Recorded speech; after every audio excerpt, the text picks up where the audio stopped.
FFA Week celebrates the wearing of the blue jackets. The Michigan State House Agricultural Committee members get new Ag in the Classroom reading materials. And Michigan Ag Commodities Chris Betz is in with a market report. I'm Janelle Brose, and this is Farm News 5. Farm News 5 is brought to you by Ford. Governor Gretchen Whitmer is making another go at reorganizing the state's Department of Environmental Quality and is leaving 2 industry review panels backed by Michigan Farm Bureau in place. The legislature rejected the governor's first executive order reorganizing the DEQ in part because it did away with the panels. She's now waiting on an opinion from Attorney General Dana Nessel on their legality. The governor signed the latest executive order Wednesday, which again reorganizes the Department of Environmental Quality as the Department of Environment, Great Lakes, and Energy. For the 5th year in a row, Michigan Farm Bureau and the Michigan Ag in the Classroom program distributed accurate ag books to members of the State House Agriculture Committee. MFB Legislative Counsel Rebecca Park handed out American Farm Bureau Foundation for Agriculture's 12th Book of the Year Award winner, Right This Very Minute, A Table to Farm book about food and farming, ahead of March's Reading Month. The book explains to children how every minute of every day, someone somewhere is working to bring food to their table. Today, this was the 5th year that we presented accurate ag books to our lawmakers in Lansing.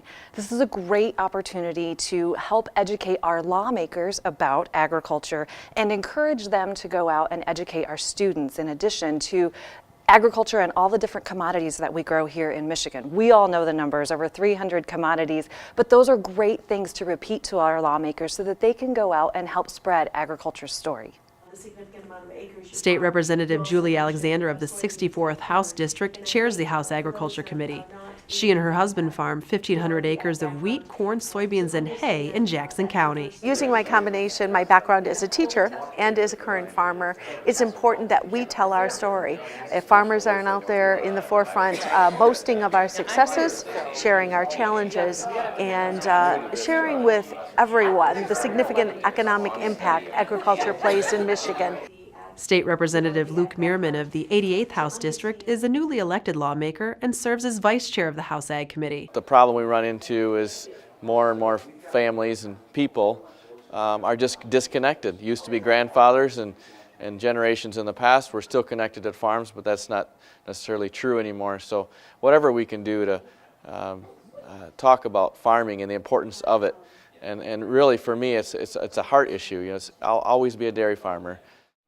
If you want a car from a company that's been building them for 115 years, get a Ford. If you want a car with driver assist technology, get a Ford. You're going to want a Ford.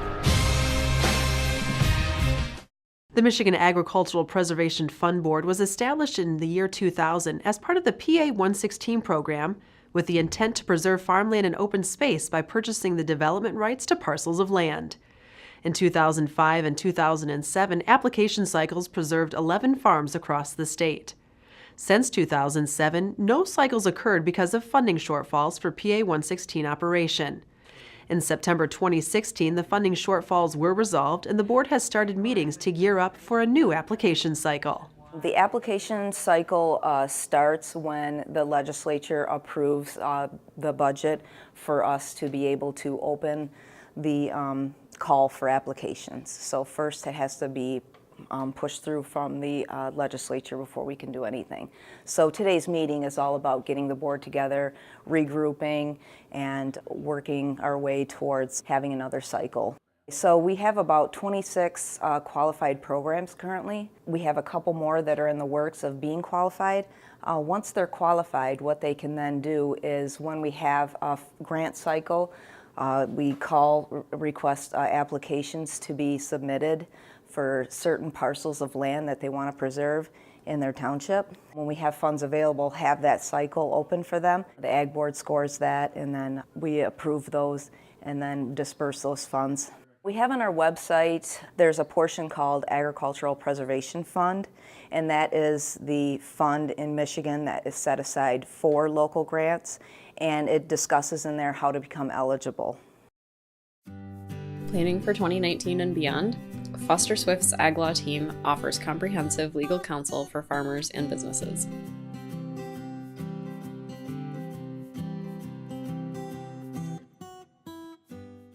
FFA chapters in Michigan and around the country celebrated National FFA Week February 16th through the 23rd.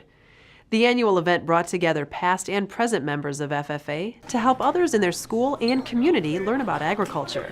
For National FFA Week, to promote FFA and bring more awareness to the ag community in general, today actually we're having Bean Soup Day. It's served at the school. The beans came from a local grain facility, so they are local beans, which is kind of cool to bring that local feel into it because agriculture is very, very prominent in the Ithaca area.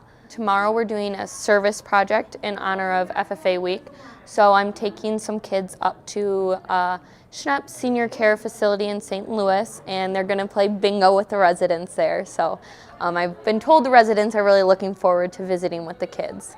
And then on Friday we're doing ice cream day, so we're serving ice cream during lunch. With a look at the latest market activity, here is Michigan Agricultural Commodities' Chris Betz. Thanks, Janelle. Trade found some support late in the week from a Bloomberg report that China has agreed to buy $30 billion worth of U.S. ag products per year. This would include corn, wheat, and soybeans. Chinese and U.S. officials are said to be working hard in negotiations to make adequate progress ahead of the March 1st deadline to avoid increased U.S. tariffs. The trade consensus seems to be that progress is being made and an extension is likely in the works. The USDA Outlook Forum began on Thursday, which also lent some support late in the week. Planting intentions for corn are up 3.3% from last year, soybeans down 4.7%, and wheat down 1.7%. The USDA also forecasted firming values for corn and soybeans despite continued Chinese tariffs as stocks for both tighten. However, the USDA also acknowledged a high level of uncertainty because of questions about policy, trade, weather, and market information. For more market information, go to michag.com. With Michigan Agricultural Commodities, I'm Chris Betz. For more news and video, visit MichiganFarmNews.com and the Michigan Farm Bureau channel on YouTube. With Farm News 5, I'm Janelle Brose. Have a great week of farming.